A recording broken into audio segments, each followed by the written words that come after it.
Good morning, everybody. Dobro jutro. Danes bo naš spletni dogodek Prihodnost založništva potekal v slovenščini. Vsi naši gostje namreč govorijo slovensko, tudi Noah Charney. Kot bomo videli in doživeli, naslovna tema današnjega srečanja je ustvarjalci, avtorji. Spoštovani Miha Kovač, če dovoliš kratek intermezzo v tem uvodu. Zdaj se mi zdi, da nenehno govorimo o kreativcih, ustvarjalcih, avtorjih. Kam so se izgubili ti dobri stari pesniki in pisatelji? Še zmeraj so tukaj. Aha. Ampak jih raje zaobjamemo z nekaterimi temi krovnimi izrazi ali pa nekoliko bolj modnimi, se mi zdi. Ja, to je pač izbira tistega, ki govori. Okay, to je. Ja. Jaz sem bolj konzervativen, pa še zmeraj te stare oznake uporabljam. Okay, se počutim domače, ko tebe poslušam. Hvala. Dr. Miha Kovač bo izpeljal pogovor z dvema uspešnima avtorjema, ki sta znala poiskati nove poti do bralcev in kupcev, ne le knjig, ampak tudi vsebin v najrazličnejših formatih. To sta Noah Charney in Kamenko Kesar. Noah Charney je mednarodno uspešen avtor, bloger, novinar, profesor umetnostne zgodovine, ustanovitelj IRCA, to je Združenje za raziskave zločinov proti umetnosti. Ni naša tema, ampak dovolim, da ga kaj na kratko vprašate preko chatboxa tudi o tej zadevi. Kamenko Kesar je avtor uspešnic, bloger, marketinški direktor pri Adremi in kot rečeno, zdaj predajam besedo doktorju Mihi Kovaču, že ves teden je z nami, torej od začetka tega spletnega dogodka Prihodnost založništva. Miha Kovač je seveda urednik, založnik, publicist in seveda profesor na Ljubljanski univerzi. Izvoli, Miha. Hvala, Ksenja. Razlog, zaradi katerega smo povabili danes na ta pogovor Noaha. Ja, skratka.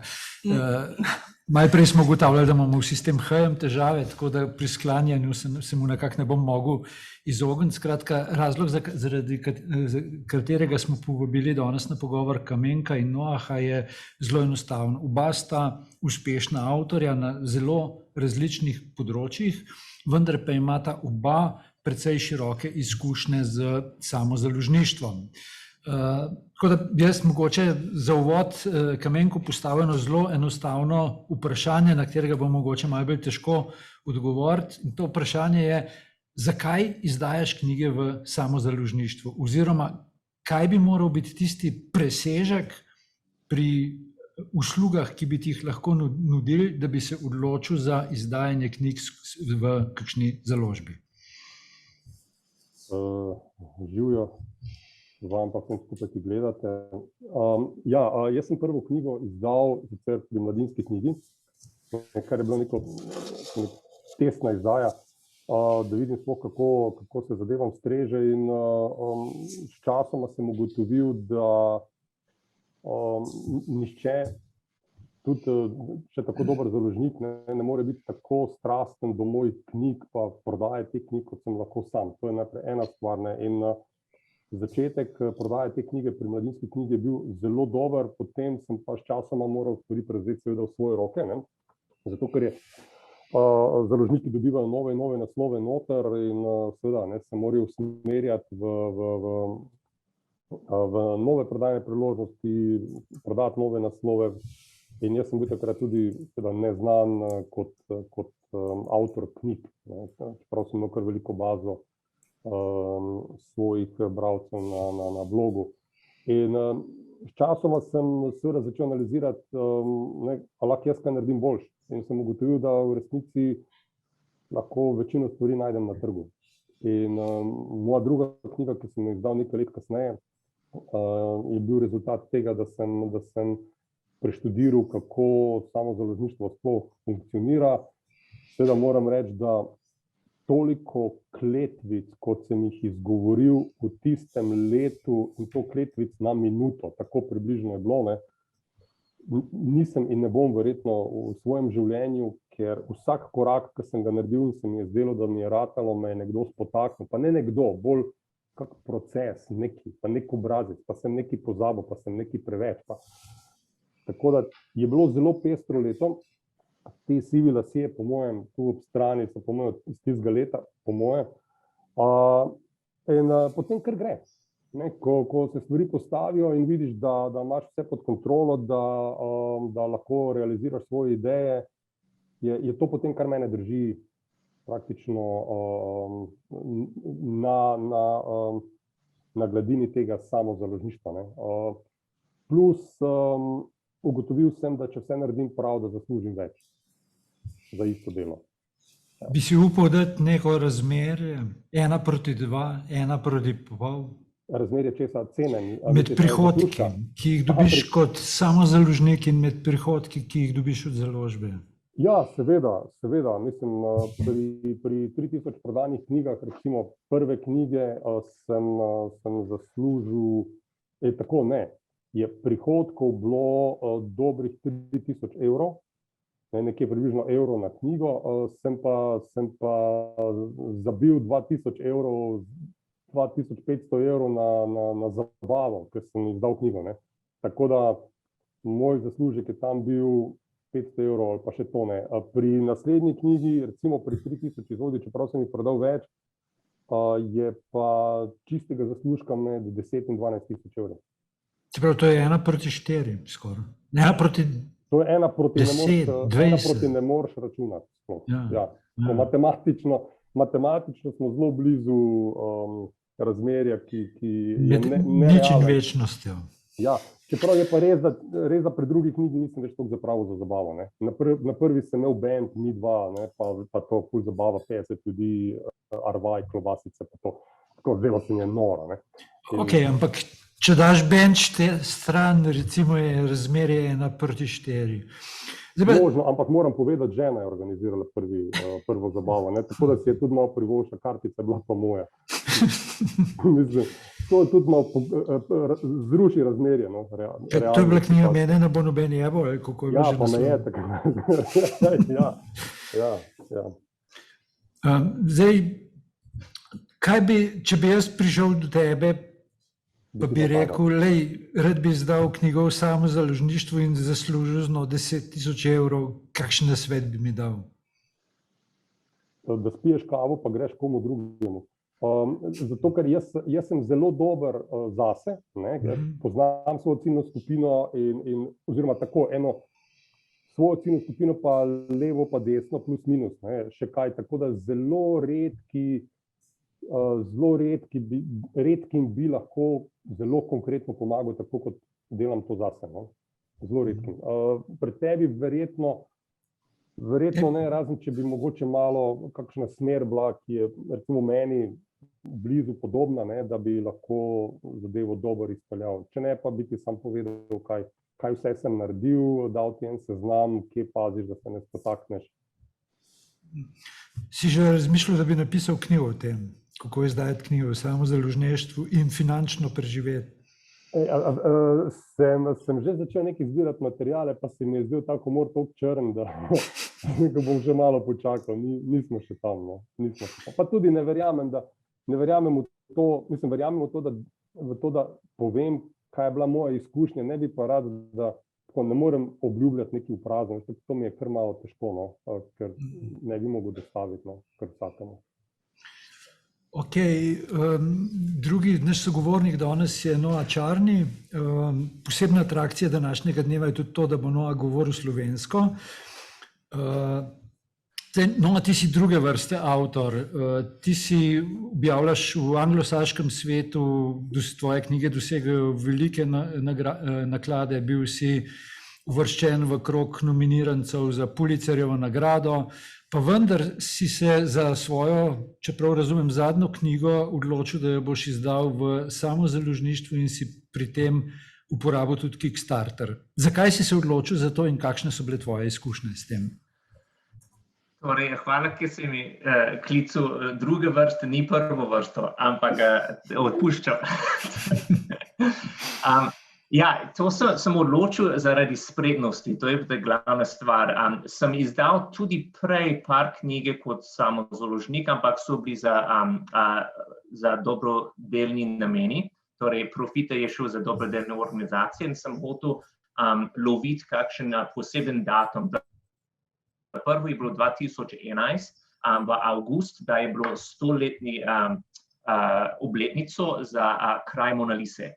In jaz sem dobil idejo 6 mesecev prej, da bi rad izdal eno knjigo za obletnico in sem vedel, da za založbe na anglofonskem svetu sploh ne bi bili dosti spretni, da bi izdali v roku 6 mesecev.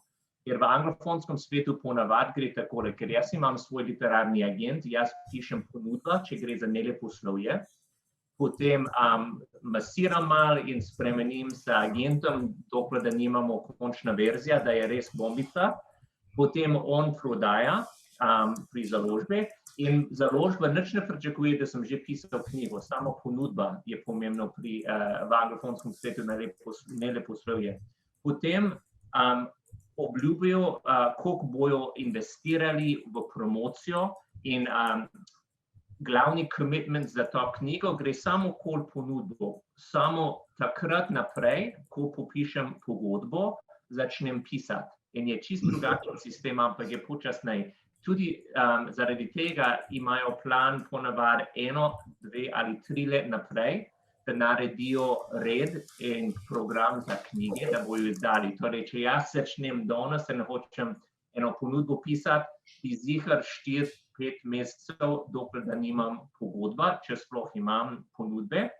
Potem bojo pričakovali najmanj 9 mesecev, da imam časa, da pišem knjigo. Tudi če sem sprednejši, ponavadi najmanjše časa v pogodbi je, da imaš 9 mesecev, da sploh pišeš ta knjigo.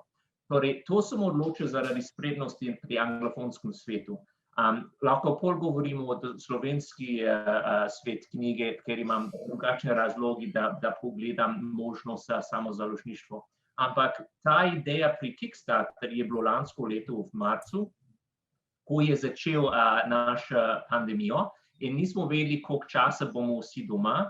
In jaz sem za mnogi leti mislil, da bi rad pisal od starševstva. Zakaj si se odločil za to? Mislim, ti si specialist za tatvine umetnin. Odkje potem starševstvo? So tukaj kakšne skupne točke? Ja, sem postal, Miha, zato.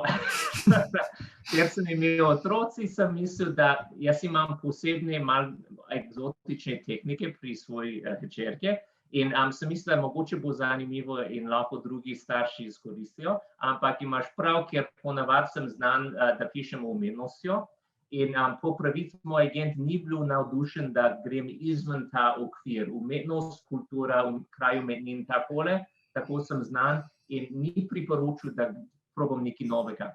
Torej, v normalnih časih on ne bi podpiral, da pišem od parenting.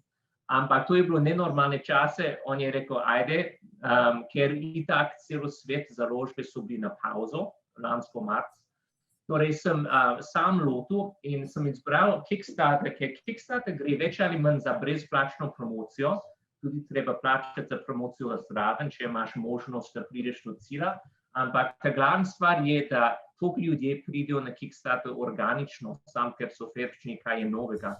Da res imaš en korak naprej pri promociji. Tudi več ali manj lahko poveš ponudba za knjigo, da ne še obstaja. In zato sem izbral v juniju lansko leto, sem naredil Kickstarter kampanje, da več ali manj pove, kakšen bo knjigo, da je skoraj končan, ampak ni še končan. In imaš možnost za promocijski video, pa tekst, pa infografiki in tako naprej. In na ta način je uspel, da sem bom rekel, da sem obvestil, da pišem knjigo in če koga želi prednaročilo, so dobrodošli. To je bilo vse, kar sem naredil in to je vse, kar se da preko Kickstarterja. Prednost je, da nisem rabil hiteti in v roku 1 mesec pisal celo knjigo, potem imam na prodaji, ampak sem svoje zastave postavil, jaz pišem ta knjigo, tako bo, če vam je všeč ideja, lahko prednaročiš. In na ta način 906 ljudje so prenaročili in to sem dobil ta sredstvo na koncu kampanja. Celotno mislim, da sredstvo je bilo $25,000.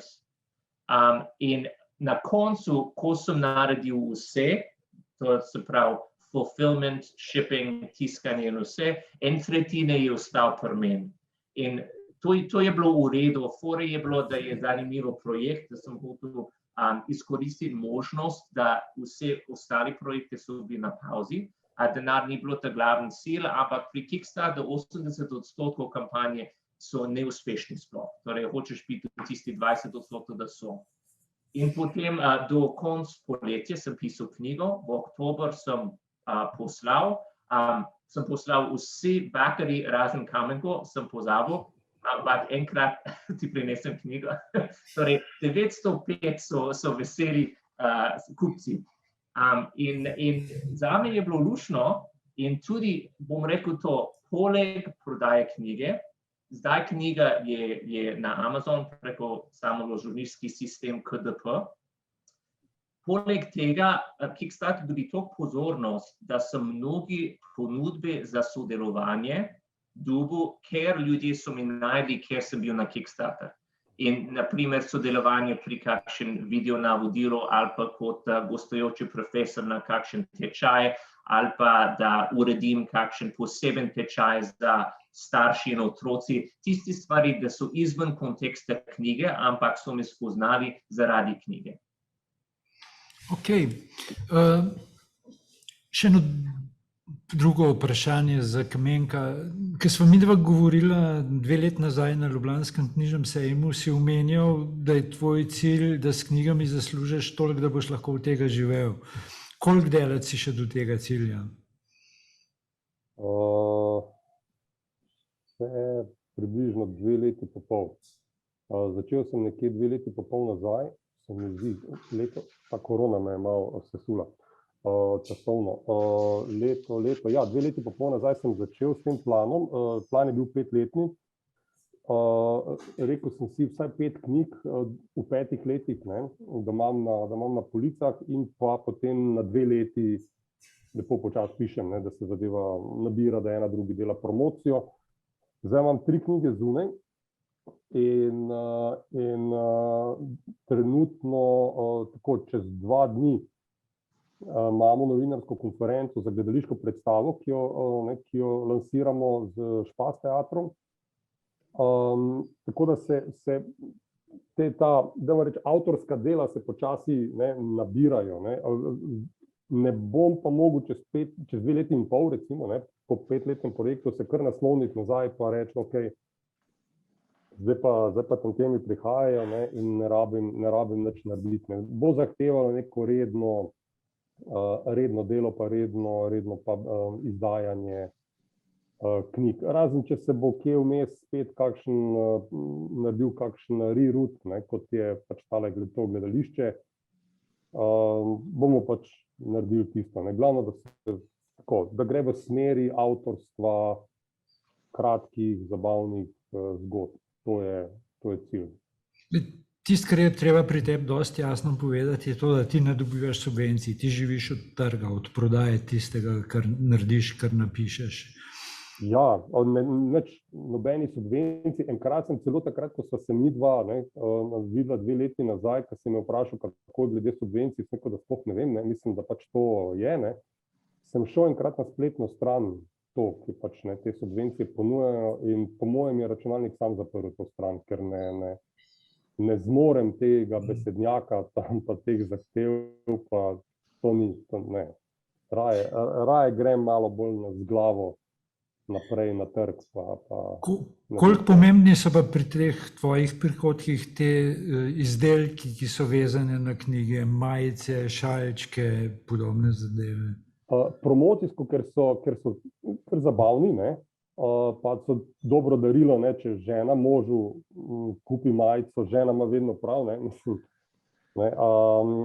Promocijsko so zelo pomembni, prihodkovno pa niti ne toliko. Na začetku, ko sem dal tam merch, te izdelke ven, sem imel prihodkovno 1:3 razmerje, torej knjiga izdelek, kar je zelo v redu, ampak ampak potem počasi tako sem ugotovil, da veliko energije porabim za nekaj, kar sploh ni moje.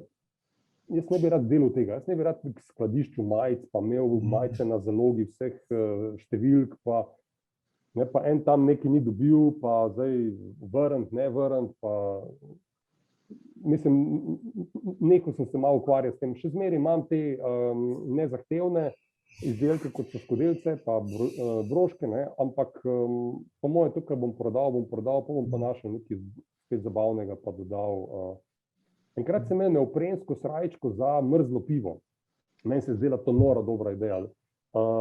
Ampak sem bucel, ker sem gor napisal, žena ima vedno prav. Valjda, da ne bo klen moški, ki bo pil pivo, ne vem, ob reki Ribaru, valjda ne bo imel neoprensko srajčko, žena ima vedno prav. Mislim, mogel bi definitivno. Noben jevu pa bi šlo. Tako da imam 100 kosov unga še nekje v skladišču, še jaz ne hodim s tem okoli. Mislim, valjda ne gre. Noa, ki je med tem pozajtrkoval, ti lahko živiš od pisanja, ti seveda deluješ na bistveno večjem anglosaškem trgu.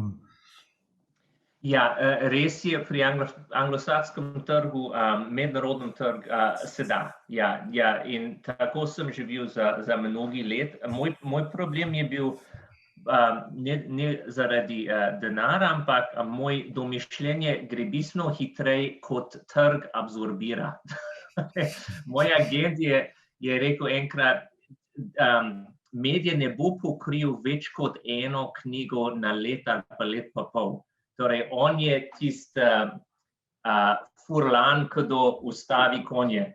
Ker jaz bi lahko eno knjigo vsak 6 mesecev komod, ampak če je pomembno pri agentu, da zmeraj imaš na isti nivo, da se dobro prodaja in imaš dobre kritike.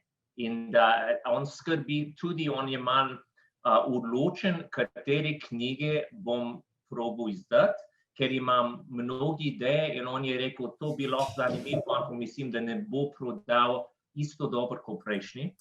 Torej, zato me majčken kontrolira in zato tudi jaz hočem več stvari narediti in to je mogoče profesionalna težava, ampak če bi zadovoljen za eno knjigo vsako leto, pa pol se da lepo živeti in mirno piše. Ampak jaz hočem več projektov. Koliko knjig moraš prodati, da se to uresniči? To morate vedeti pri anglofonskem trgu, da je malo drugačen, sploh pri neleposlovje. Jaz dobim avanso, to je denar, s kateri preživim, dokler da nisem končal pisati knjigo. In odvisen sem dobil avanse 75,000, 90,000, 150,000. Torej, se da živeti za par let s avanso. Torej, to ni zmeraj, odvisen, če je večja založba ali pa recimo, ker sem umetnostni zgodovinar, če izdajam pri umetniški založbi, potem je bistveno manjše avanse, ampak se da komod, ker ideja je, da jaz vzamem, ne vem, en mesec, da pišem ponudba, agent prodaja za, ne vem, 75,000 in vzamem eno leto, da pišem knjigo. Potem, ko založba zasluži nazaj preko prodaje tista avanso, so nazaj na nulo, potem začnem dobiti royalties. Ampak to pomeni, da še zmeraj dobim zmeraj manjše številke, ampak denar iz bivše knjige, iz mnogi let nazaj. Tudi imamo, recimo, včeraj smo prodali pravice za audio knjigo in sem čisto pozabil, da imamo, ampak agent je najdel za audio knjigo, za mojo naslednjo knjigo v umetnostno zgodovino. In tiste stvari pridejo in sploh, če živiš v Sloveniji, se da lepo živeti. Ok. Ksenija, imaš ti neko vprašanje? Imamo odzive v tem chatboxu, ki ga tako zelo propagiram. In sicer piše nam gospa iz občinstva, Kata Laštro, odlična sogovornika ste izbrali za današnji dan, sta šolski primer tega, kar se lahko zgodi pisateljem ob delu z nastankom knjige in s promocijo. Pove, da je tudi sama pisateljica 5 izdanih knjig in da so njene izkušnje malce podobne z Noahovimi izkušnjami in tudi razmišlja o samozaložbi. Očitno pa se tole hihitanje zaslona seli tudi v chatbox, kar spodbujamo in smo tega veseli. Namreč, gospod Kamenko, priporočilo ste dobili od gospe Eve Prenk Bogataj. Neopren bi lahko prodajali za moške na supu. Večinoma padajo in takrat ta slogan žena ima vedno prav funkcionira. A mi dovoliš, morda Miha, da potem v vodu tudi sama nekaj vprašam, ker me zelo zanima. Torej, nedolgo nazaj sem se pogovarjala z Veliborjem Čoličem, torej francoskim pisateljem bosanskega porekla, ki zdaj živi v Franciji in on sodeluje recimo z založbo Gallimard. Gallimard, na primer, je, vsej vemo, tako en tak Mercedes ali pa Audi, Volvo, Saab založniškega sveta. In on mi je rekel, brez dobrega urednika ne bi nobene knjige pokazal niti ženi, nekaj podobnega.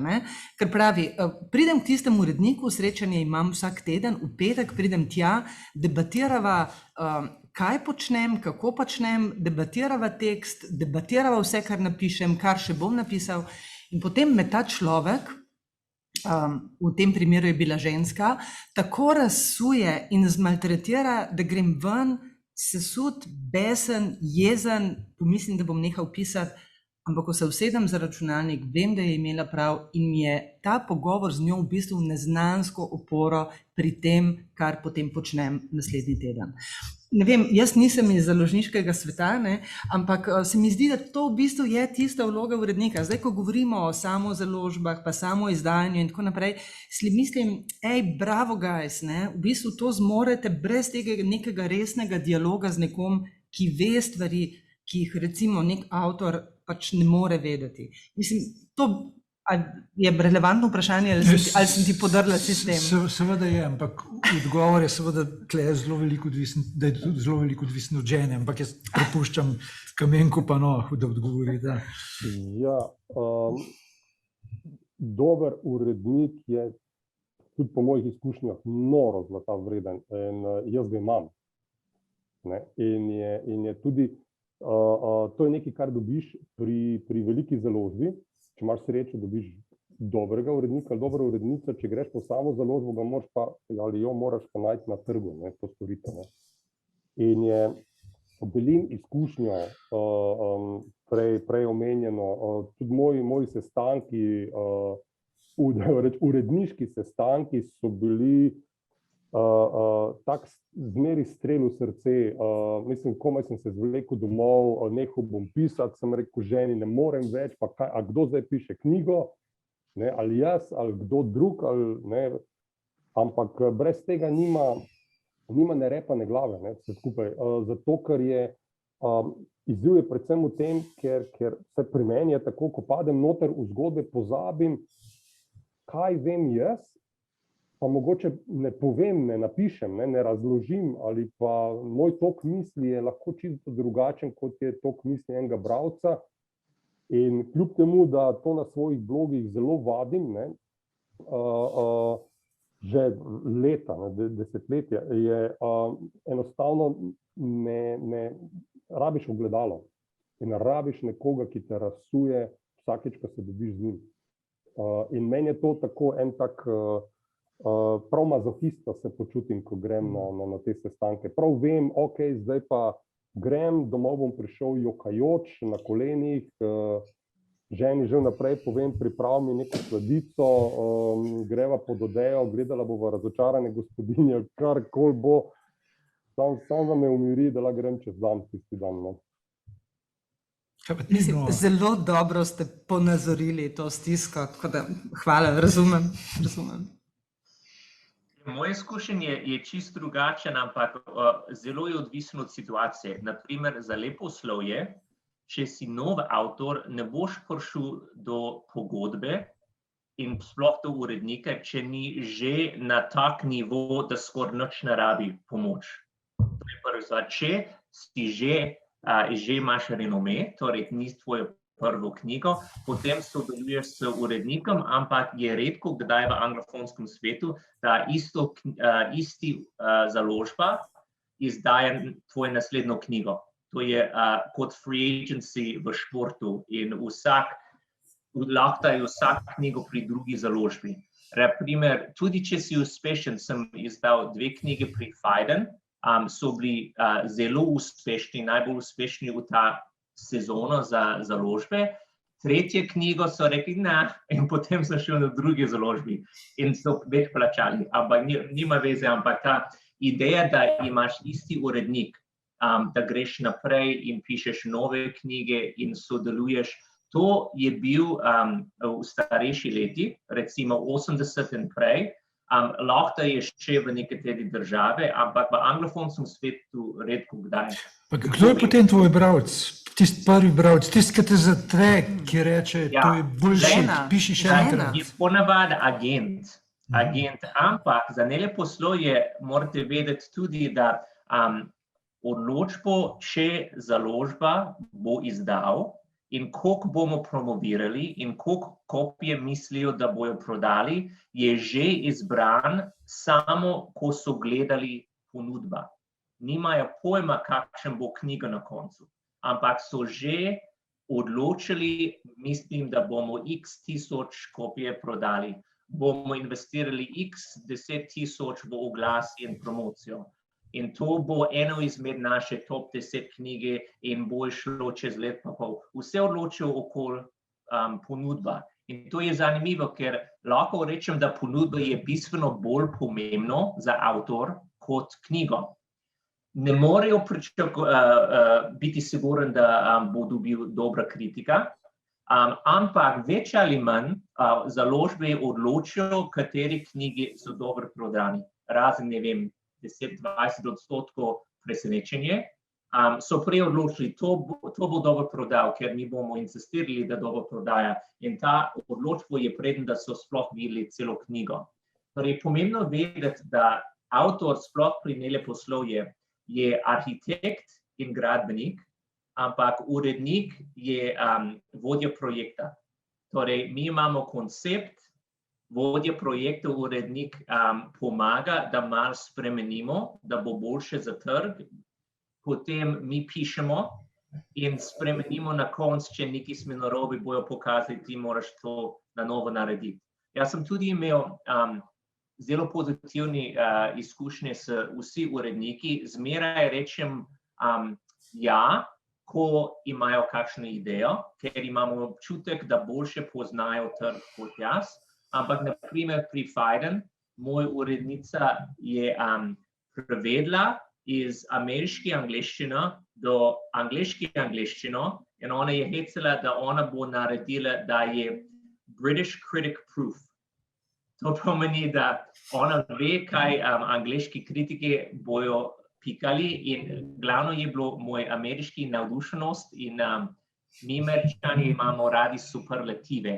Največja, prvo, zadnjo, najmanjša, najpočasnejša, drugače ni tako zanimivo. In ona je vzela sesalnik in je sesala ven vse to preveč navdušene fraze in je res to bila super kritika, torej kapo dol. Ampak je kot eden je kar vavil na moj spletni, na moj zaslon, ker je bilo toliko redeč pri track changes v Wordu, ampak je že v redu. Torej, to je bilo bolj po izbor besedilo in glavni koncept, ampak nisem imel izkušenj kot gospod Segalimar, da je bilo res sodelovanje vsak korak. To je zame se slišati staromodno, to ni pomeni, da je slab, ampak v sodobni svet nisem to imel osebno izkušenj.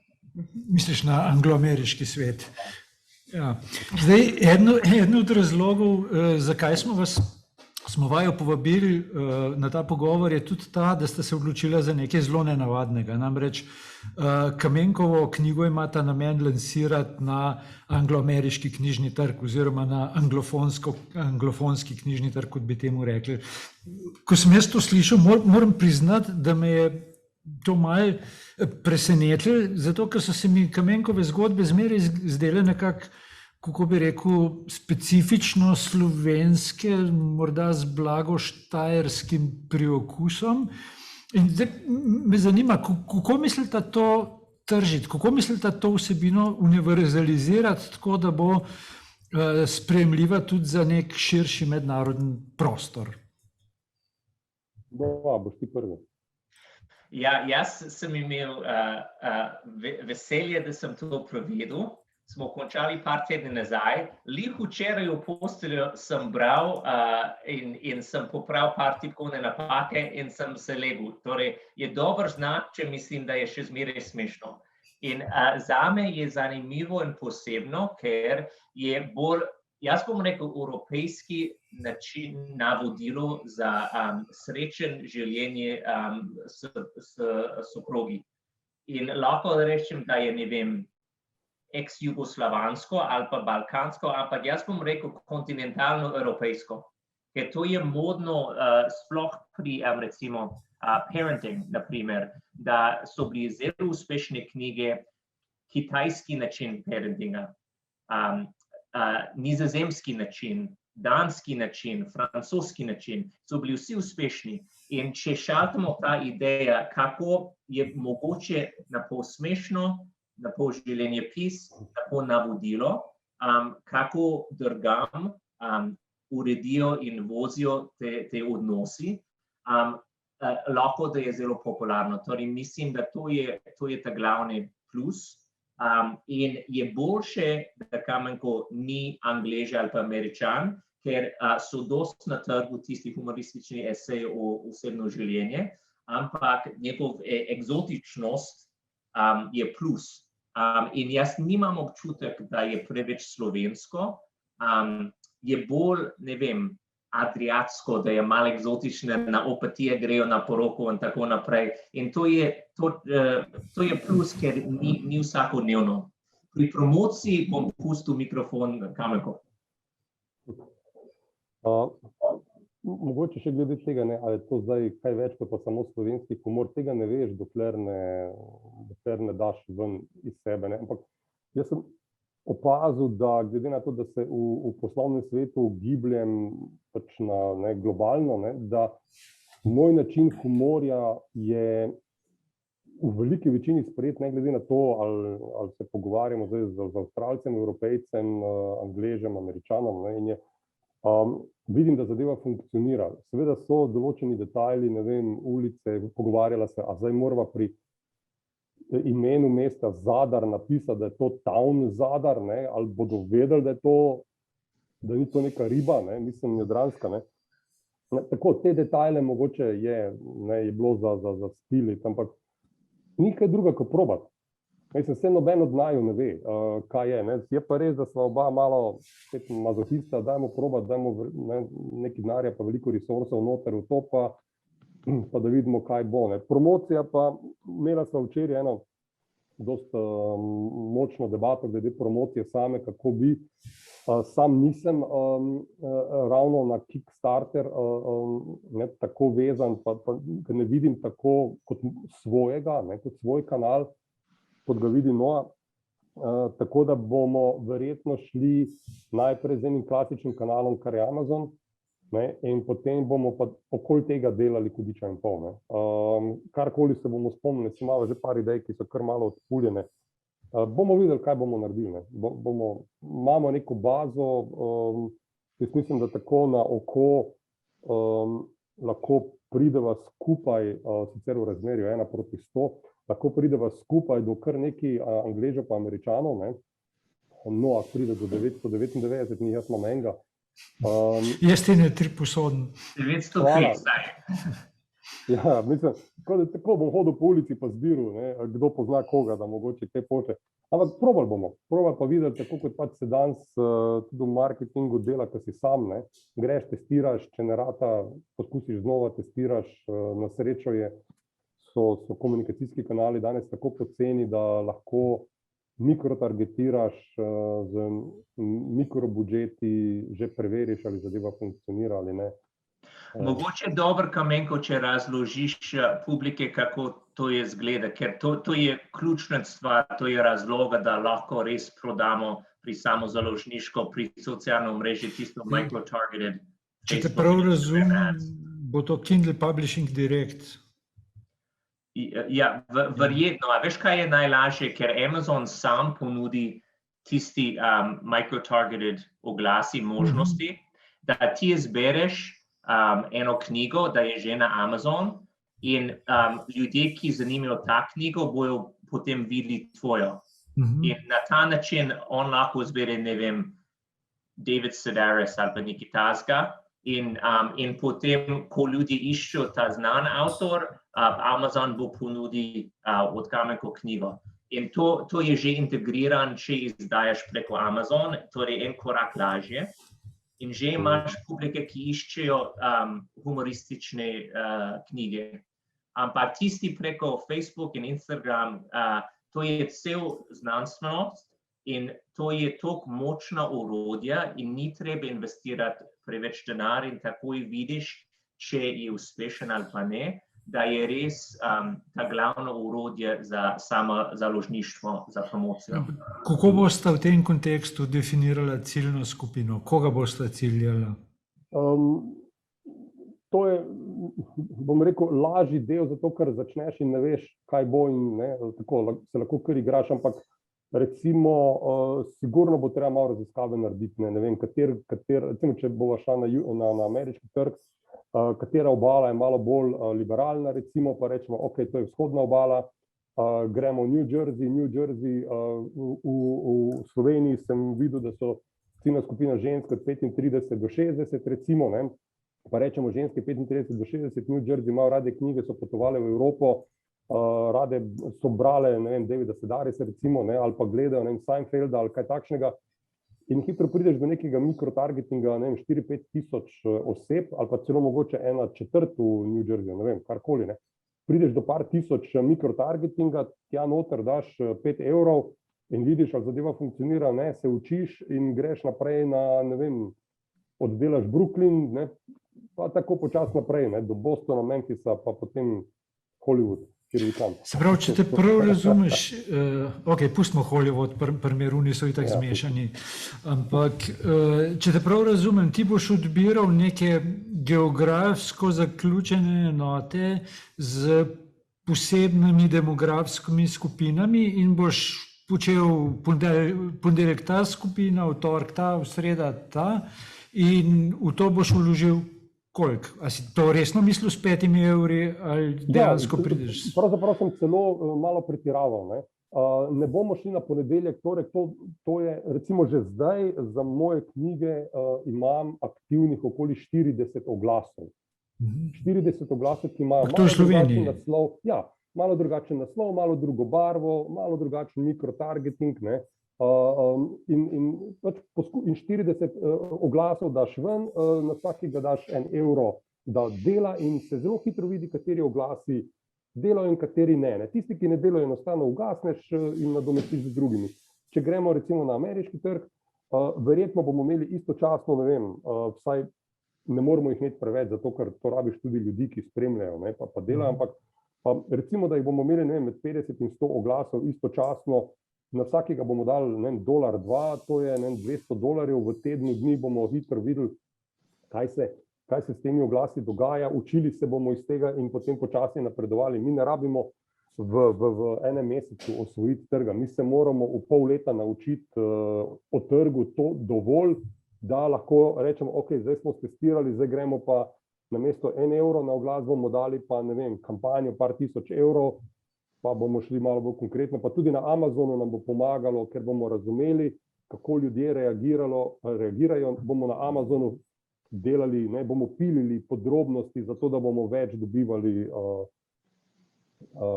pač obiska pa bralcev. Tako da to je to je vse skupaj eno delo, ki je tako malo piliš, dokler pač ne, ampak nikoli ni končano to delo. To je zmeraj...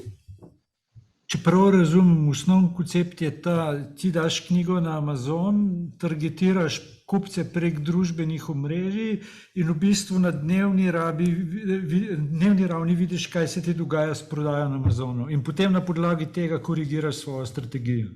Tako, vidiš, kaj se prodaja na prodaji, kaj se dogaja na prodaji, vidiš, kaj se dogaja sploh z oglasi, ne, ali sploh kliknejo ali jih ne kliknejo, vidiš, ali oglasi sprožijo akcijo na Amazonu, ne, pomeni nakup, ne, če ga ne sprožijo, pomeni, da je neka diskomunikacija med oglasom pa med samo knjigo, kar pomeni, da moraš tukaj zadeve izpiliti. Tako, iščeš tako dejansko, veš, ko smo na morju, ko si bil 6 metrov od morja, ne, pa delal on tunelček, da je morje počasi, ne, tako eno reko, ne, do tvojega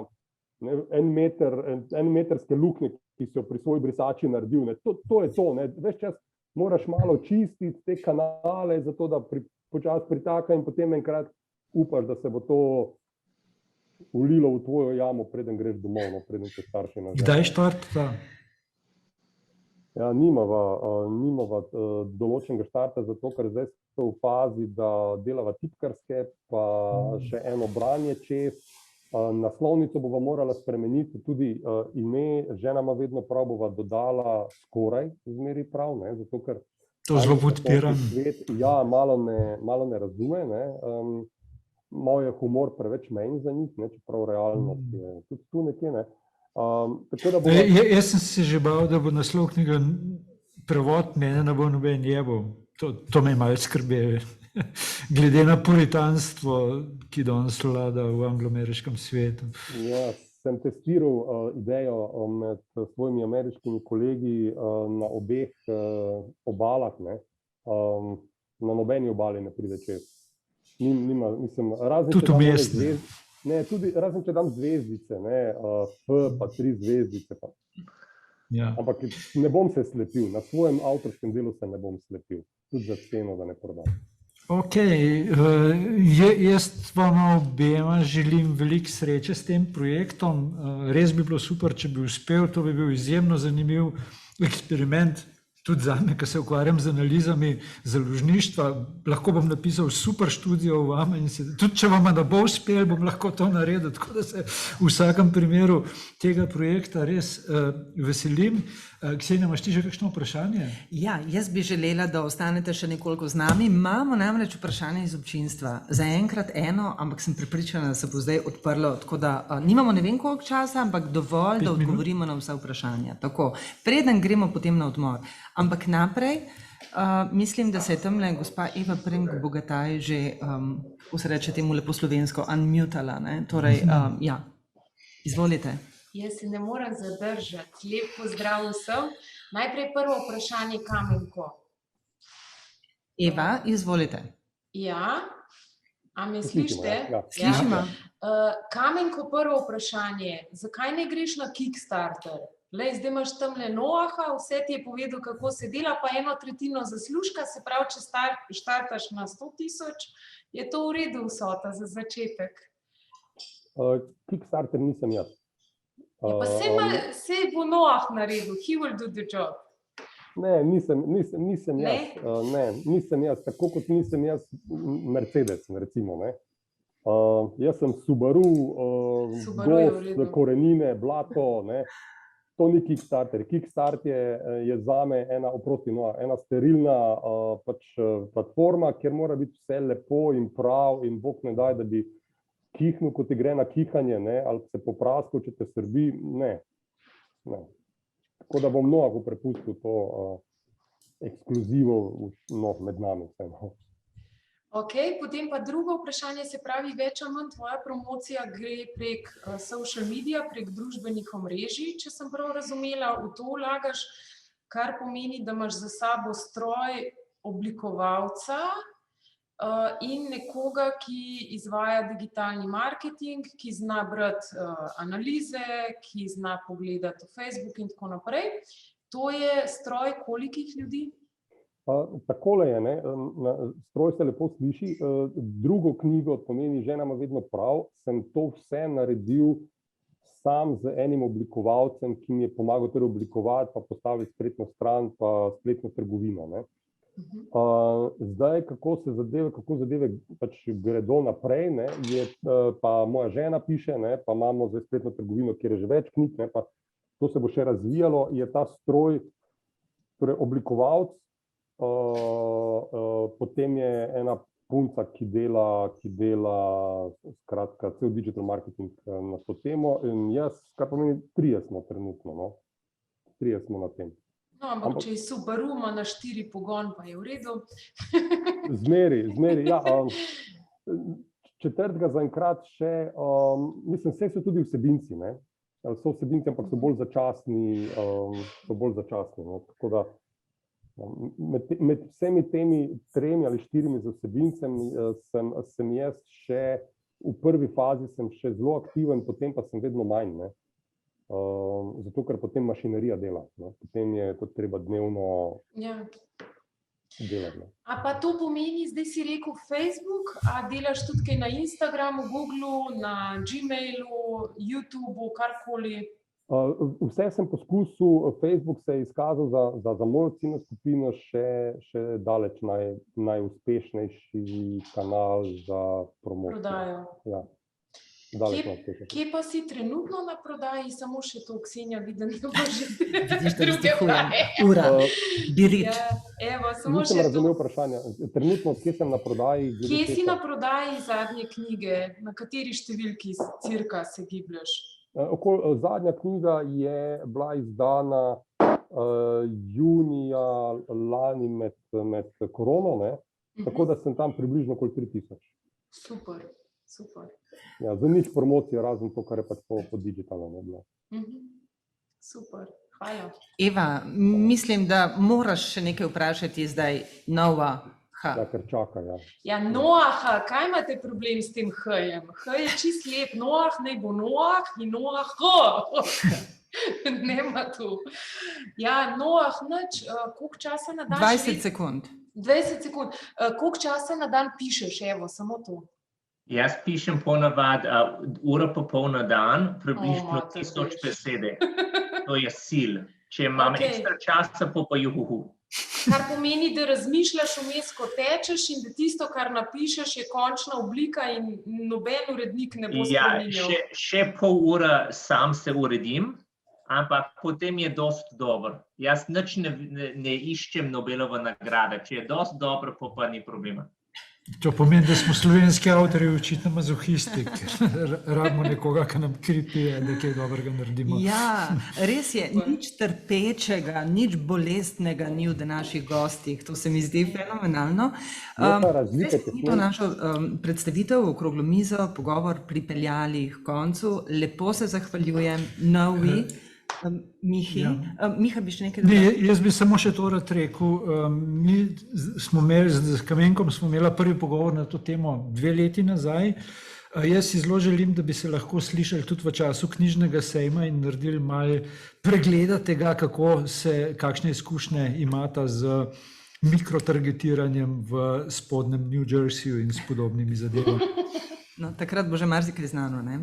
Kamenko, se boste potem še po telefonu dodatno dogovarjali? Ali pa? Prosim. Ja, seveda se bomo. Poslušamo. Samo eno opazko sem še hotel povedati, ker mi je ravno kar padla na pamet, kaj je razlika med Noaom pa mojo knjigo, ne? Noa, ko piše o umetninah, pa to, če napiše kak stavek, ki komu ni razumljiv, izpade pameten. Jaz, če napišem kak stavek, ki komu ni razumljiv, moja šala ne funkcionira. Ne? Tako da, no, ima tukaj malo več svobode, no, če lahko. Nova se ne strinja, tako da... To je dober znak. Okay. Torej, Miha, Nova, Kamenko, hvala lepa. Hvala lepa tudi občinstvu, ki ste tako rekoč vzorno sodelovali pri današnji razpravi. Nekaj pohval smo še dobili. Tukaj Kata recimo pozdravlja tako vrsto sodelovanja, ki ste jo predstavila oba, Nova in Kamenko. gospa Kisovec tukaj dodaja, gospod Kisovec, odlična ideja. Gospa Kisovec, pardon, ja, ker je samo ime. Humor, če je dober, je tako rekoč univerzalen. Mislim, da je to fino za sklep tudi današnje okrogle mize. Zdaj pa še nekaj resnega. 15-minutni odbor, kava, gremo po kavo, spijemo kavo, se vrnemo potem s šalčkami nazaj, magari. Predlagam 10-minutni odmor, ker namreč potem se nam obeta še ena zelo zanimiva predstavitev. In sicer primerov dobrih praks na področju digitalnega marketinga, vsi vemo o tem premalo, s komunikologinjo Petro Slanič. Torej, obeta se nam nadaljevanje zanimivega dopoldneva, tudi tokrat ne bi radi ostali brez vašega sodelovanja, torej digitalna rokica, chatbox, oglašajte se, ne bi radi, da je to enosmerna komunikacija. Tako, zdaj pa predlagam tista kava sodelujočim v dopoldanskem delu dogodka, pa seveda še enkrat hvala lepa. Srečno! Ja.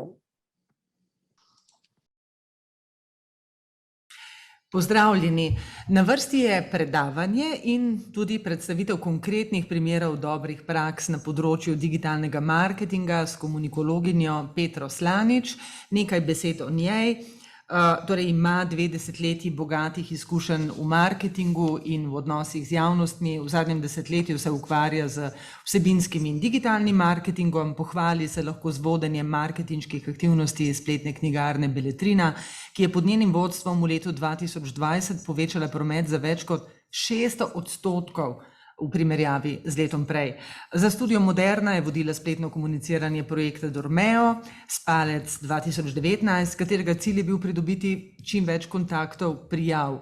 V projektu so zbrali več kot 15.000 prijav, kar je 3-krat več, kot je bil zastavljen cilj. Torej, zanimiva predavateljica, enkratna priložnost, da jo vprašate, kako dela, kako si postavlja cilje, kateri so njeni prijemi. Torej, naj vas spomnim, torej chatbox je ena možnost, preko katere lahko komunicirate z nama, s Petro, z mano, ki bom posredovala potem vprašanja. Seveda boste imeli tudi možnost, da vprašate neposredno direktno. Včasih tudi ni treba čakati čisto na konec predavanja, če je kaj, kar vas zanima, kar dajte, napišite, oglasite se, pa bomo takoj odgovorili, ne? Da gremo potem lahko vsebinsko naprej. Torej, zdaj pa začenjamo. Petra, izvoli. Hvala lepa, Ksenija.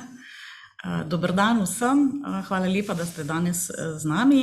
Jaz bom zdaj pošerala svojo prezentacijo, ki jo tudi kasneje lahko dobite. Govorila bom pa o tem, da se na spletu ne da prodajati knjig.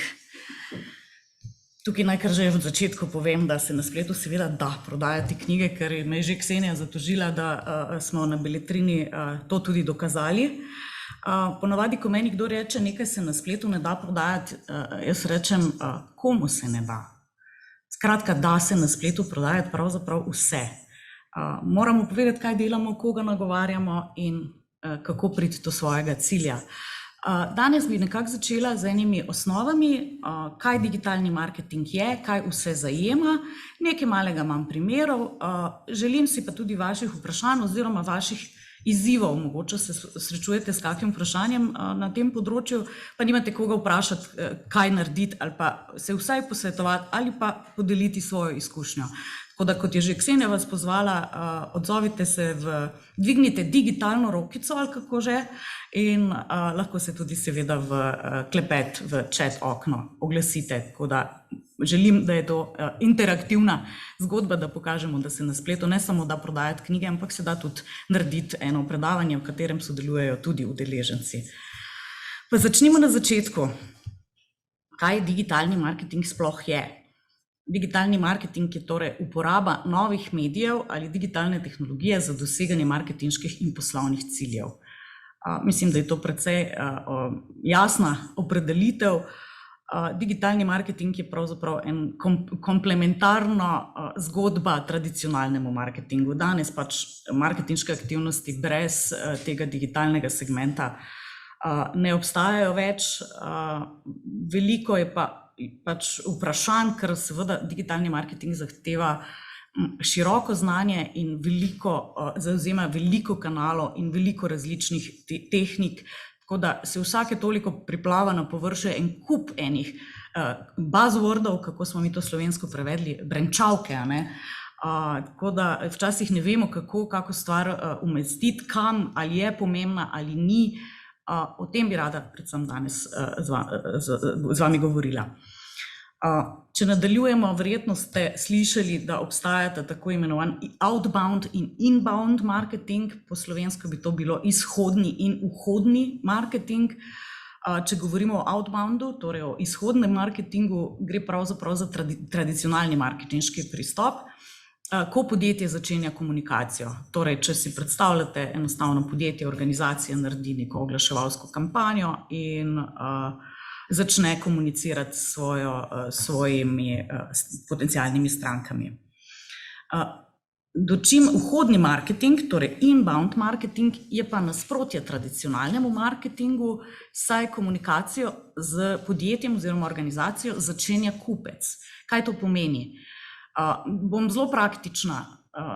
Nek človek se odloči, da bi rad kupil vašo knjigo vaše založbe, pogoogla, preleti na vašo spletno stran in ima še kakšno dodatno podvprašanje, a bi rad popust, a bi rad, ne vem, brezplačno poštnino, a bi se še rad z vami nekaj pogajal.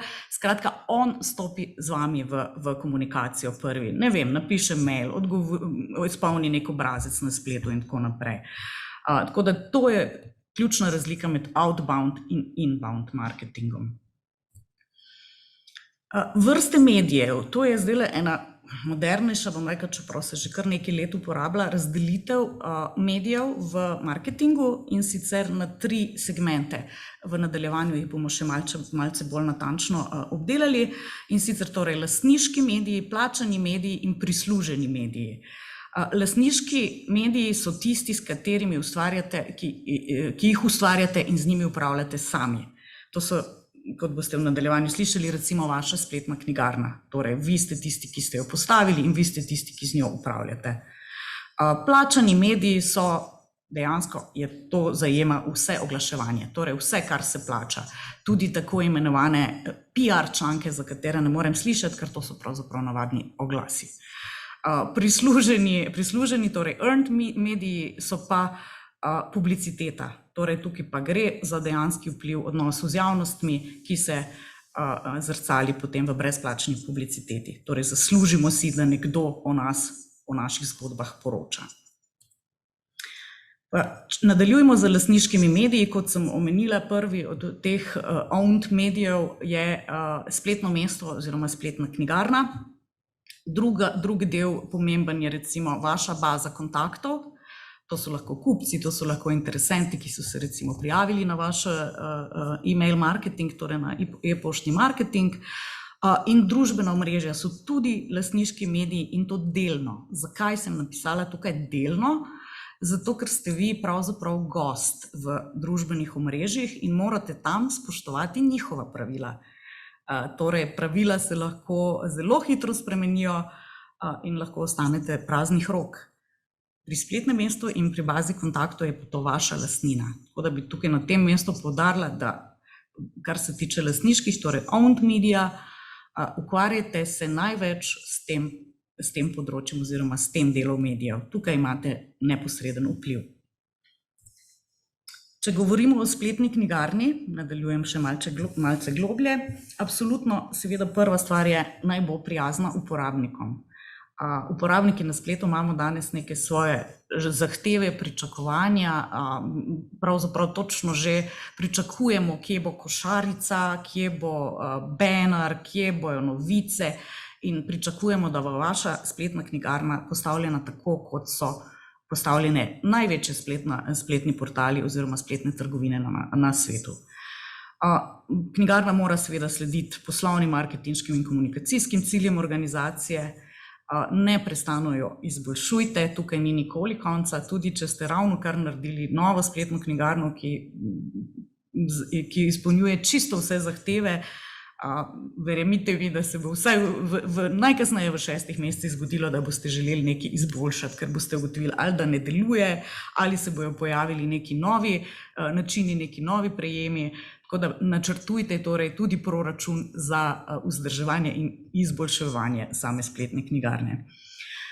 Tudi načrtujte seveda letni proračun za oglaševanje, to je običajno en delež, 1%, ne en točno, ampak procent, ki ga pravzaprav zaslužite preko spletne knjigarne, se običajno potem tako oblikuje proračun, da se nekaj procentov od tega dobička seveda nameni naprej za oglaševanje. Načrtujte akcijske ponudbe vnaprej, to vam toplo priporočam.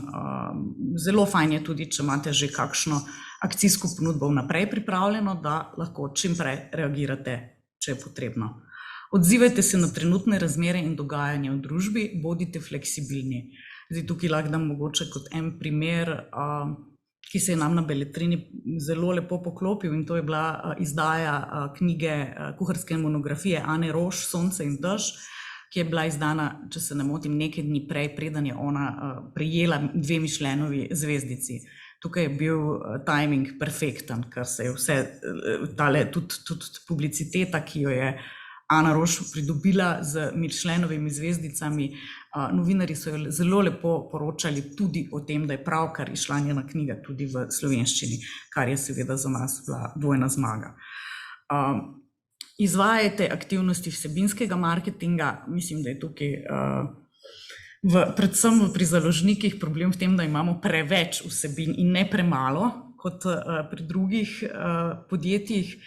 Tako da bodite, bi rekla, dajte si narediti neko prioritetno lestvico. Če govorimo o recimo tekočih izdajah novih naslovov, prioritizirajte jih, katera knjiga je najvišje pomembnosti, katera je malo manjše in tako naprej. Bi rekla, vse ene 3 range je dobro imeti, ker vam je potem lažje se odločiti, kdaj boste posegli po kateri vsebini.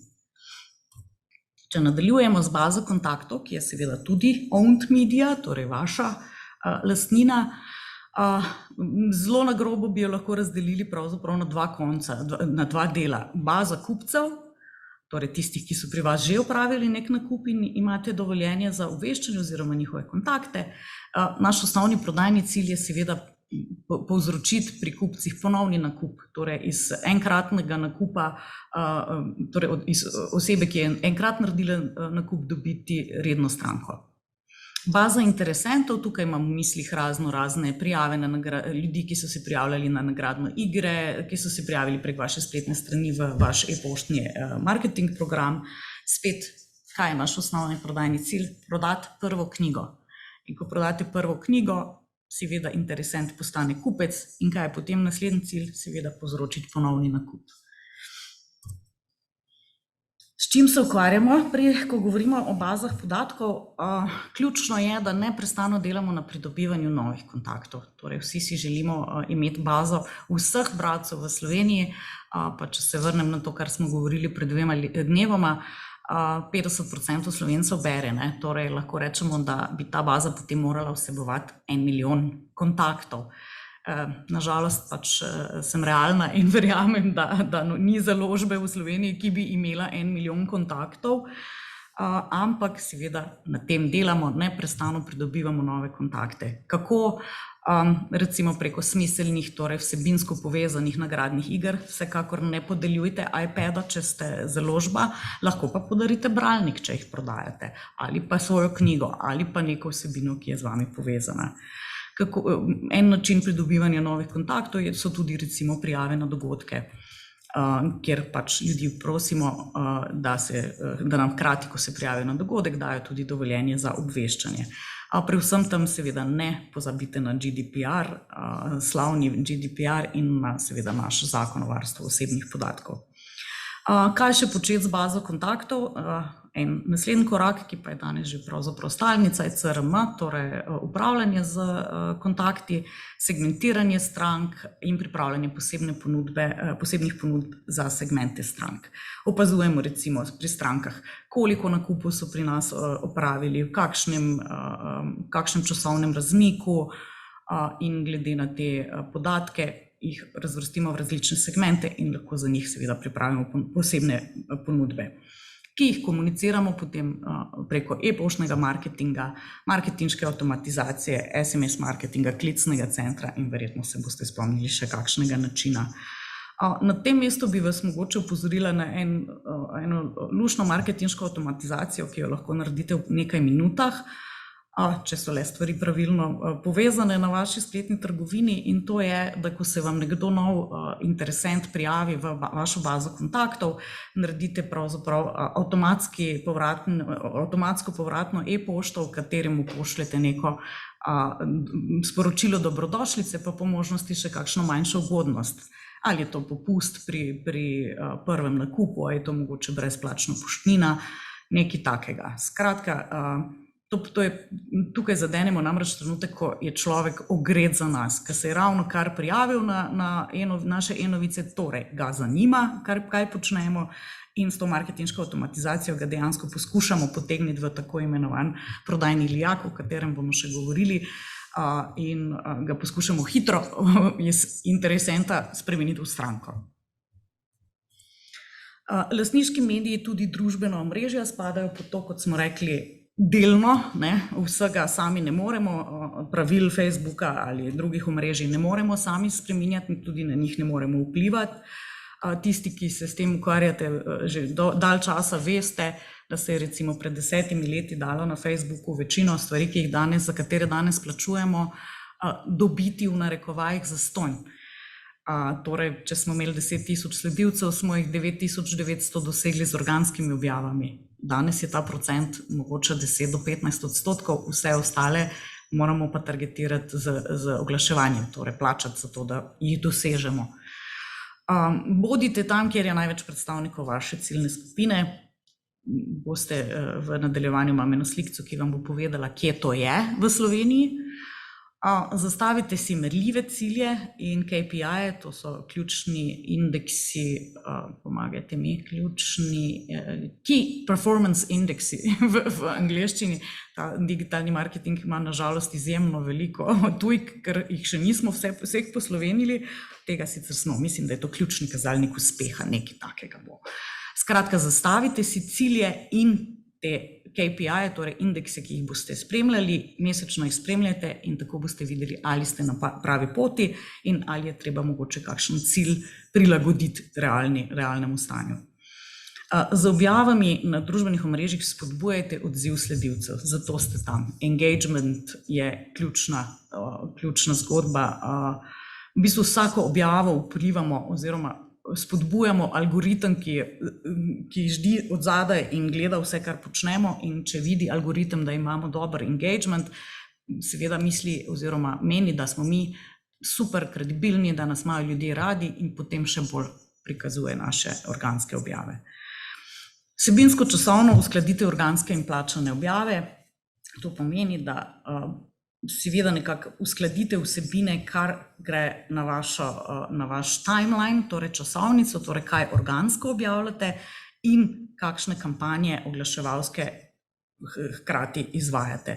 Dobro je, da potekajo te zadeve sinhrono. Načrtujte, absolutno načrtujte, ampak pričakujte, da bo vsaj 50% stvari padlo noter. In eksperimentirajte. Igrajte se z različnimi materiali, z različnimi tipi objav, torej enkrat uporabite sliko, enkrat video, enkrat mogoče kak GIF, drugič daljša besedila, krajša besedila. Eksperimentirajte, hitro boste videli, na kaj se odziva vaša publika. Zdaj preskakujemo torej na drugi del medijev in to so plačani mediji oziroma paid media. Če zelo na grobo razdelim, kaj to noter spada. To noter spada v prvi vrsti oglaševanje v iskalnikih, torej search engine marketing, potem oglaševanje na družbenih omrežjih, oglaševanje v oglaševalskih mrežah in v spletnih medijih. Tukaj imam v mislih predvsem spletne množične medije, torej največje portale medijskih hiš. Torej, prvi korak, ki bi ga jaz predlagala za narediti v plačanih medijih, je oglaševanje v iskalnikih. Zakaj? Zato, ker je to relativno poceni in zelo pomembno, da nas ljudje najdejo. Tukaj imam zdaj en primer. Danes zjutraj sem pisala par imen največjih založb in ugotovila, da mi pravzaprav za noben od njih ni padel ven oglas, razen za našo. Zanimivo. Mogoče pač jih meni ni prikazalo, tudi možno. ampak to je stvar, na katero res opozarjam. Zelo fajn je, da imate search oglaševanje urejeno na osnovne ključne besede povezane z vašim podjetjem. Družbena omrežja, spet bodite tam, kjer je največ predstavnikov vaše ciljne skupine. Vsaka kampanja naj ima svoj jasen cilj in tukaj sem še pozabila zapisati eno zelo pomembno stvar in to je never start a campaign without a dedicated landing page. Torej, nikoli ne začnite z oglaševalsko kampanjo, če nimate pripravljenega na svojem spletnem mestu oziroma spletni knjigarni torej, pristajalne strani.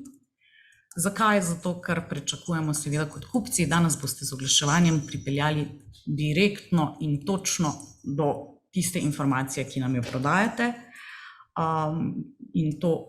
in zato so tukaj na voljo torej pristajalne strani. Ne pozabite na piksle. Pogosta napaka. Piksli so eni mali koščki kode, ki jo dodate na svoje spletno mesto. In z njim potem lahko natančno sledite učinkovitosti oglaševanja. Recimo Facebook ima svoj piksel, Google ima svoj piksel, to naredite enkrat in imate do nadaljnjega mir, dokler česa seveda ne spremenijo in je potrebno zadevo popraviti. In ustvarite ciljne skupine za oglaševanje za vsako kampanjo. Kaj sem s tem mislila? S tem sem mislila, če kot založba recimo izdajate knjige enega avtorja, pa bom zdaj, ker mi je top of mind, omenila recimo Toneta Partliča, ki je ravno kar izdal novo knjigo pri naši založbi. V tem primeru pripravimo lahko recimo na Facebooku zelo natančno ciljno skupino ljudi, ki so že kadarkoli obiskali pristajalne strani, na katerih so predstavljene prejšnje Partličeve knjige.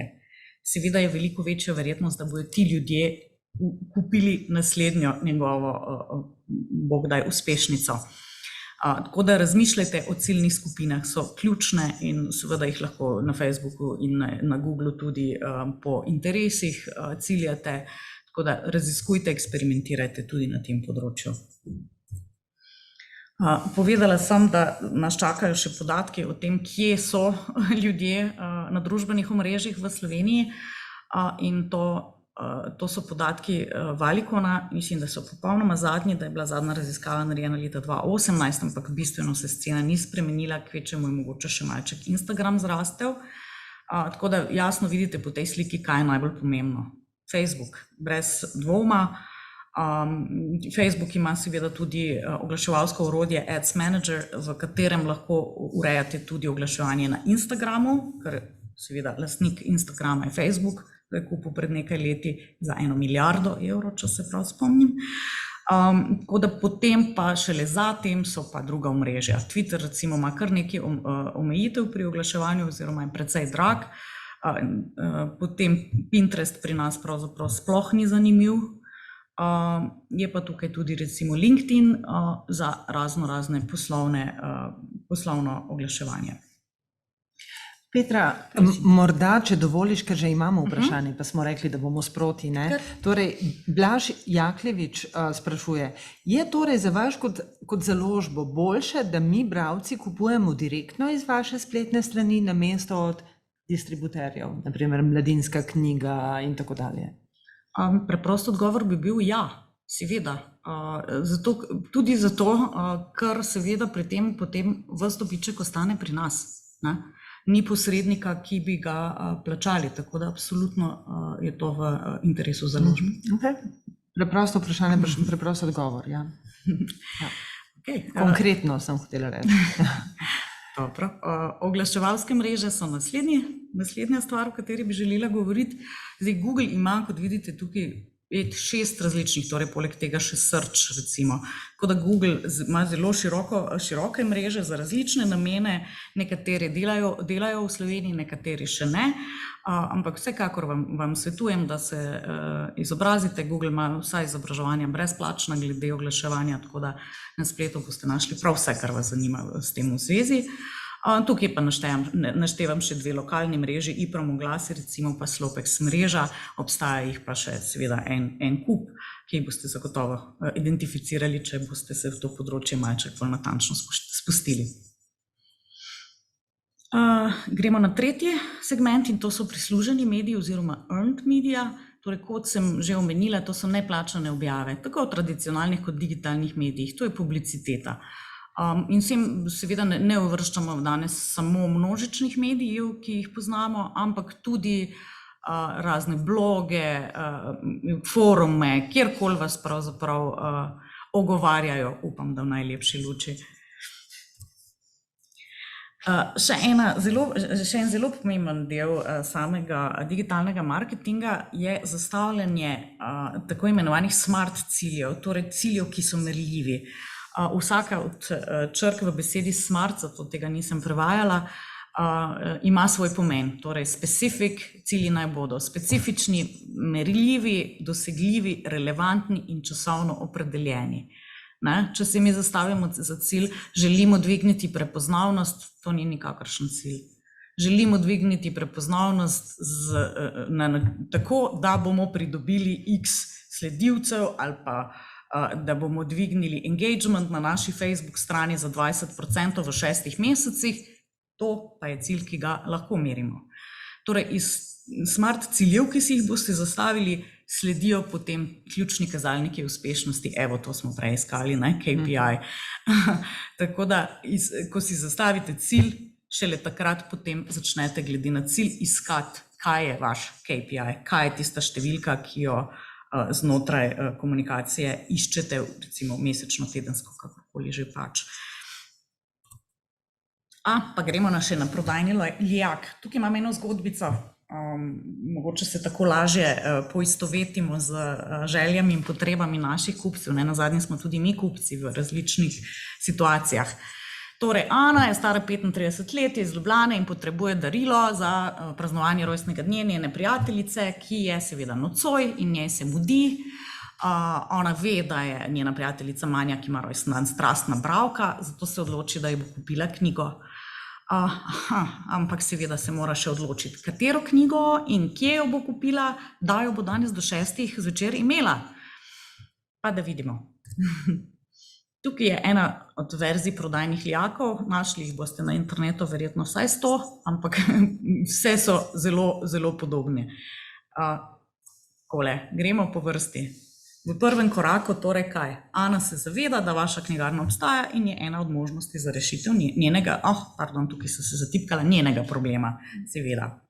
V drugi fazi se potem Ana aktivno zanima za reševanje svojega problema.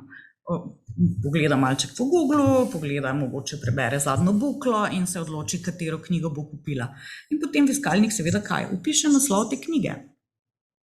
V naslednjem koraku razmišlja o različnih možnostih nakupa, pri katerih bi knjigo lahko dobila seveda danes do 6, dokdaj jo potrebuje. Upoštev pride več opcij, seveda obisk v knjigarni, ampak to je preveč ne diši, ker ima en kup obveznosti do večera in ona ugotovi, da na Woltu lahko dobi z dostavo na dom tudi knjigo.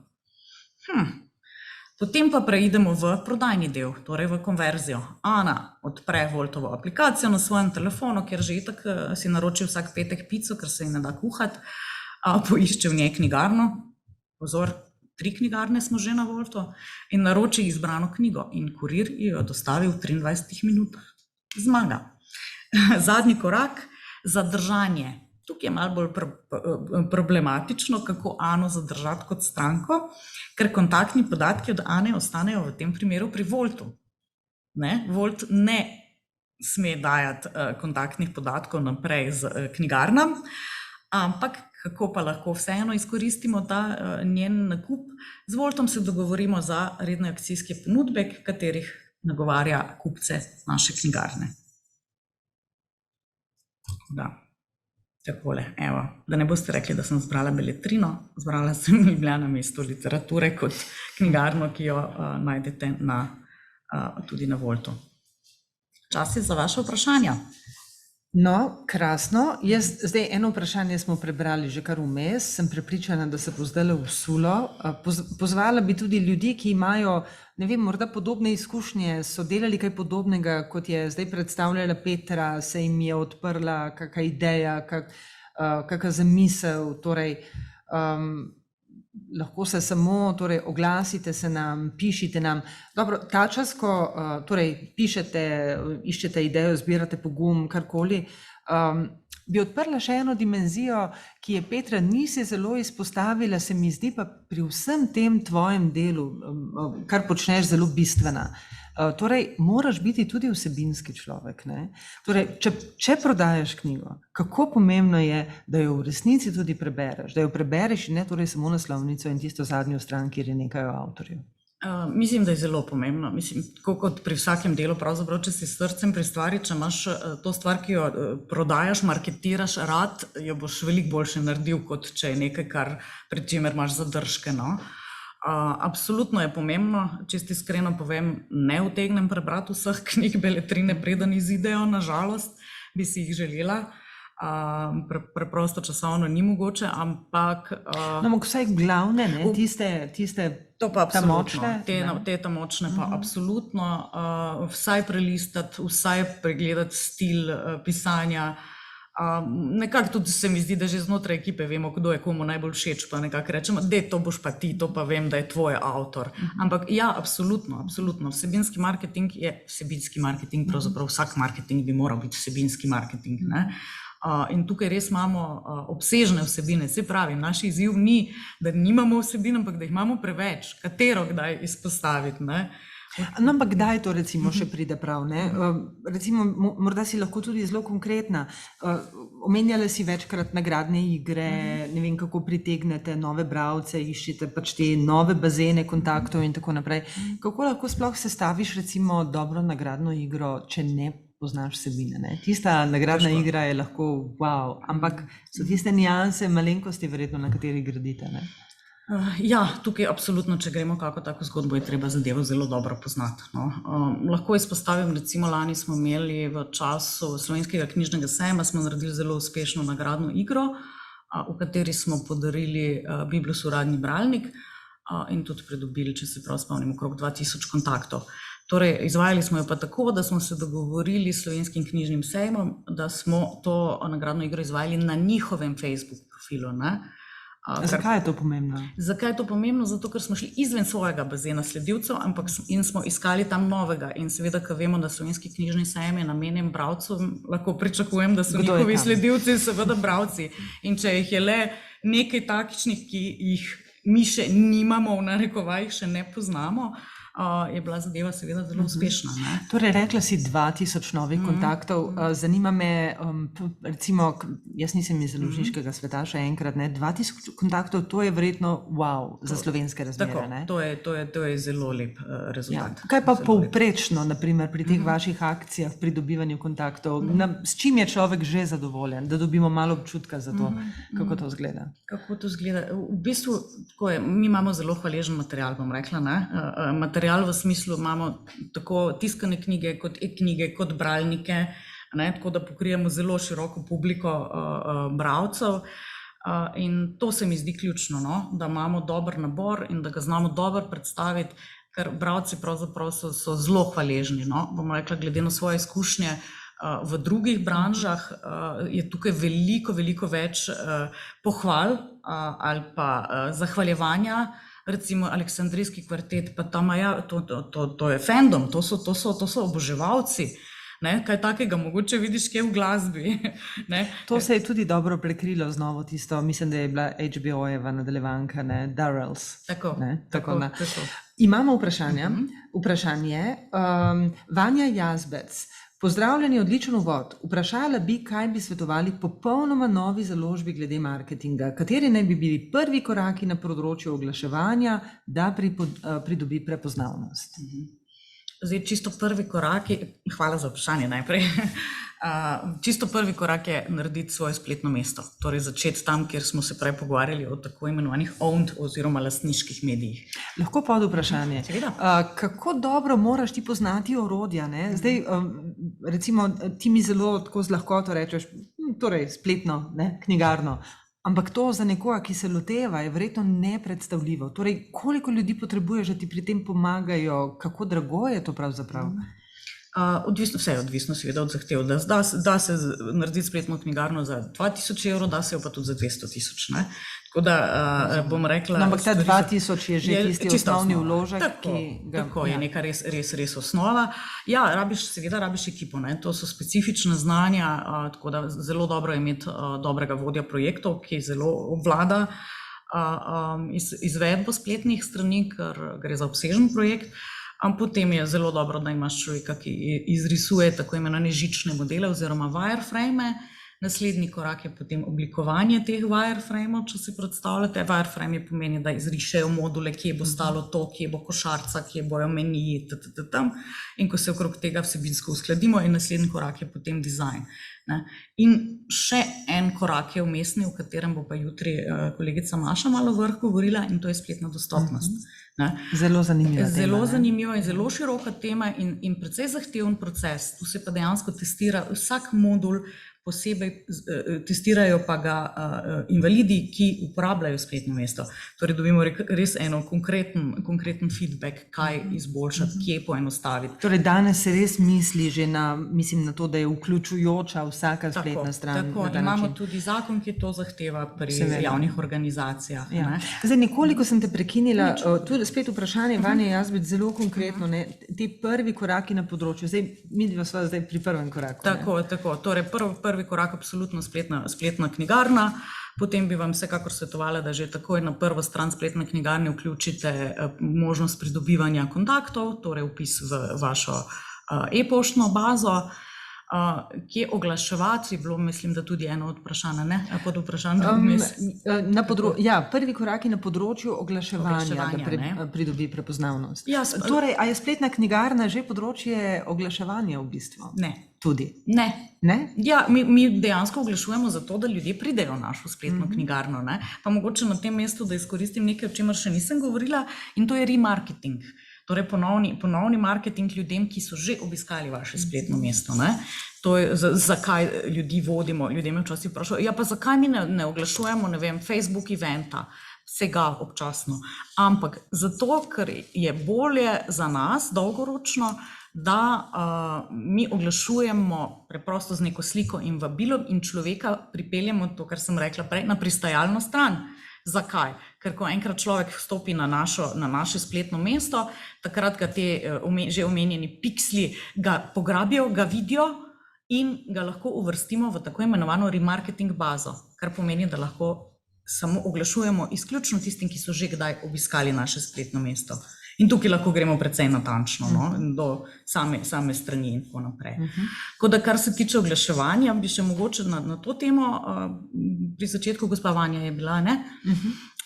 Vsekakor search, torej iskalno oglaševanje na Googlu, to je prva zgodba, potem pa, če ste aktivni na družbenih omrežjih, verjetno je drugi korak Facebook. Nek logičen korak. Torej, glede izobraževanja, Vanja, bi bil to ta odgovor. Gospa Vanja, če imate še kako pod vprašanje, potem se oglasite, napišite. Zdaj, morda še eno pod vprašanje. Ne vemo, naprimer, o kakšnem tipu založbe razmišlja gospa Jazbec, ali je to zelo specializirana založba, splošna, ničesar ne veva, ampak verjetno je pa marketing v vsakem takem primeru pa zelo drugačen. Ne vemo, ali bo to študijska literatura, ali bodo to, ne vem, ročna dela, karkoli. Ali knjige za otroke. Knjige za otroke, ne. Kako bi se torej strokovnjak, kot ste vi, se verjetno vsakega projekta loteva zelo drugače. Tako je, ja, seveda, spet smo na začetku, spet smo pri ciljih, spet smo pri ciljnih skupinah. Dobro je, da razmislite o tem, kdo koga ciljate. Bom rekla, da se mi zdi, da v Sloveniji nekako že kar iz vseh teh raziskav branja in tako že kar dobro vemo, da je model, so mlade ženske, dobro izobražene ženske, tako da mi beremo očitno. Kaj pa nekoliko starejše ženske? Od 25 do 44 se izkazujejo podatki, ampak tudi seveda starejši. Meni je zelo zanimivo, recimo, da pač ti ljudje največ kupujejo na spletu, in za njih vemo. Tako da moramo vedeti, starejši pa že tudi klasični modeli. Ja. Bova še končali, imamo še kaj dodatka drugače, imamo prijavo k vprašanju. Gospa Eva Prenk-Bogataj se je prijavila k vprašanju, lahko se kar oglasi. Ja, Me slišite? Eva, če ste z Živijo, nami. slišimo. Ja, živijo. Najprej čestitke Petri za ta fantastičen rezultat v letu 2020. Leto je bilo zelo naporno, ampak tukaj se je pokazalo, da je treba zelo prilagajati svoje znanja okolju, da ne gre kar tako, da boš prenesel iz enega prostora v drug prostor svoje znanja. In tukaj se je Petra res izkazala izredno. Petra, jaz imam eno vprašanje. Zdaj, ti si delala v zadnjih letih za Beletrino. Če bi recimo ti Kamenko rekel, no, zdaj pa prosim, želim, da mi svetujete, bi se ti lotila njegovega, recimo, če se samo na Facebook marketing omejiva, bi ti šla na isti način v akcijo, kot gre on, se pravi 45 oglasov, pa 1 evro not, pa dajmo testirati, pa testirati, pa testirati, ali bi šla mogoče 10 oglasov po 10 evrov, pa malo zožati skupino od 35 do 60, ker mi dve veva, da je verjetno 60 ni čista prava, ali pa predvidevava, da ni čist. A bi šla tako, to je prvo vprašanje, drugo vprašanje je pa v zvezi z Noahom. Mislim, da Noah ne oglašuje, zdaj govorim za slovenski prostor, ali pa da oglašuje zelo malo. A se ti zdi, da bi moral ojačati neko prisotnost, a se ti zdi, da bi moral oglaševati že sam branding, recimo, ne glede na to, da recimo zdaj nima produkta. To na konkretnih primerih, no. Hvala. Hvala za vprašanje, Eva. Zdaj, kar se tiče Facebook oglaševanja, ja, mislim, tukaj je tudi treba zmeraj razmisliti, kaj ima smisel in kaj ne, torej koliko dela v nekaj vlagamo, ne. Jaz absolutno ne bi šla v tako obsežne priprave, tako obsežnih kampanj, ne vem, 40 oglasov delati, ja, če imaš enega človeka, ki bo samo s tem se ukvarjal, pa dati noter 1 evro, ne. Nekako se izkazuje v praksi, da se Facebook najboljše odnese takrat, ko mu prepustiš čim več avtomatizacij, ki jih omogoča. Od dinamičnega oglaševanja, pri katerem lahko daš, mislim, da noter 10 različnih kreativ in potem sam prilagaja, kako se posamezniku prikazujejo. Tako da nekako jaz bi rajši posegla po teh orodjih, no. Ali pa naredila mogoče pri kakšni res pomembni temi, ne vem, launchu nove knjige bi pa šla mogoče v kakšen AB test. Zelo mi je bil všeč tisti primer, ki sem ga tudi že omenjala na okrogli mizi v ponedeljek, ko je založba pripravila 2 različni naslovnici knjige in so v prednaročilu oglaševali na Facebooku AB test. Tista naslovnica, ki je dobila več naročil, je šla enostavno v produkcijo, drugo so pa pozabili. In to je bil zanimiv eksperiment tudi za kupce, ne? Za prednaročnike. Ti si naročil knjigo za eno naslovnico, dobil si pa lahko drugo, recimo, ne? Tako da to je mogoče, upam, da dovolj podrobno odgovor na prvo vprašanje. Kar se tiče Noaha, kaj ste ugotovili, da je Noah, a ne? Brez H-ja. Po naše je Noetova barka, Noe, to je to. Sorry, Noah. Noah, ko se sklanja tako kot Miha, bi rekli. Okay. Jaz mislim, da Noah že skoraj da vsake paštete vam gleda, jaz ne vem, je to samo moj občutek ali pa berem medije, kjer je on veliko prisoten, je vseeno zanimiva persona.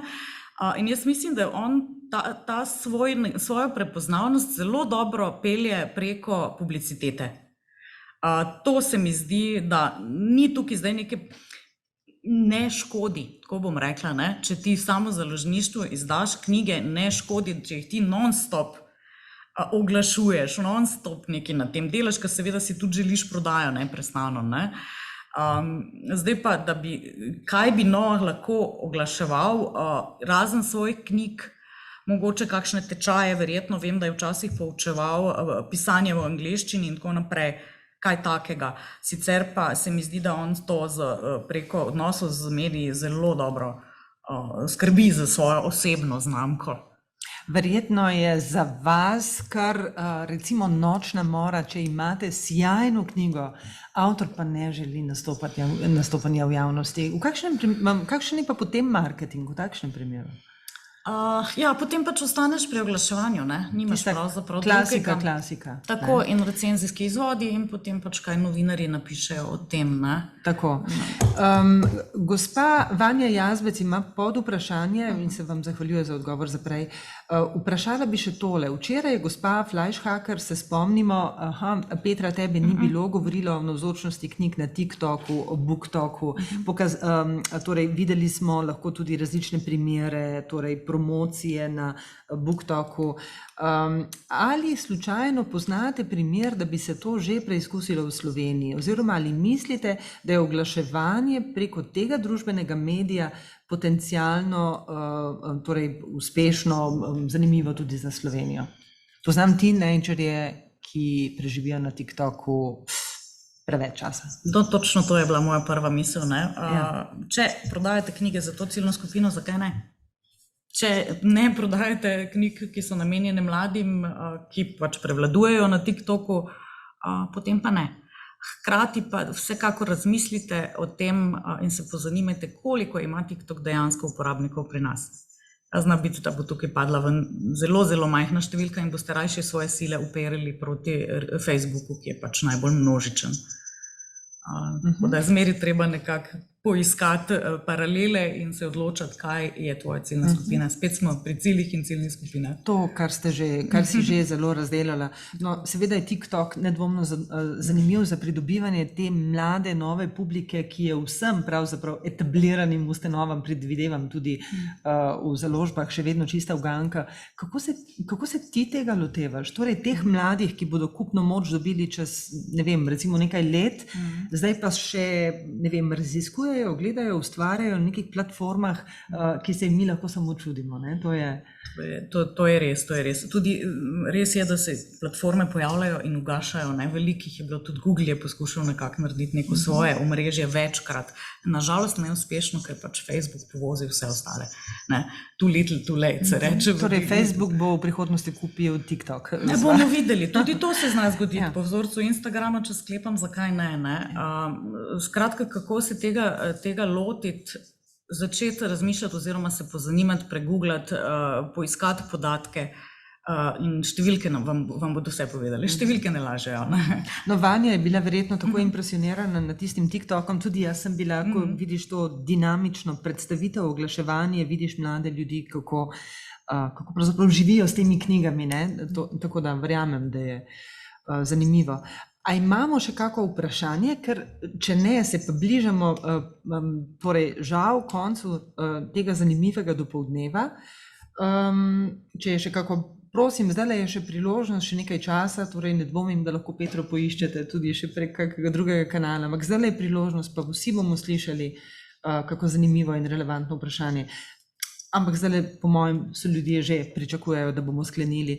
Tako da, Petra, iskrena hvala, ker si z nami delila svoje znanje, seveda izkušnje, recimo te poslovne skrivnosti, trade secrets, kako bi temu rekli. Hvala, z veseljem, te bom še kdaj poslušala, če bom imela možnost. Torej, prihodnost založništva v teh 3 dneh smo res lahko pridobili, mislim, toliko znanja, toliko zanimivih ljudi smo slišali. Tudi jutri bo tema predavanj in torej okrogle mize strašno zanimiva, Petra je že omenila, ne? Torej spletna dostopnost. Jutri je to osrednja tema. Predavala bo strokovnjakinja za spletno dostopnost Maša Malovrh, pri predstavitvi primerov dobrih praks pa se ji bosta pridružila še Andrej Kranc, dolgoletni strokovnjak na področju omogočanja spletne dostopnosti, in pa Kristina Museli iz LIA Fondazione iz Milana. Torej, spet zanimivi gostje, zanimiva tema, vabljeni. V imenu današnjih gostov in v svojem imenu pa vam želim lepo nadaljevanje dneva.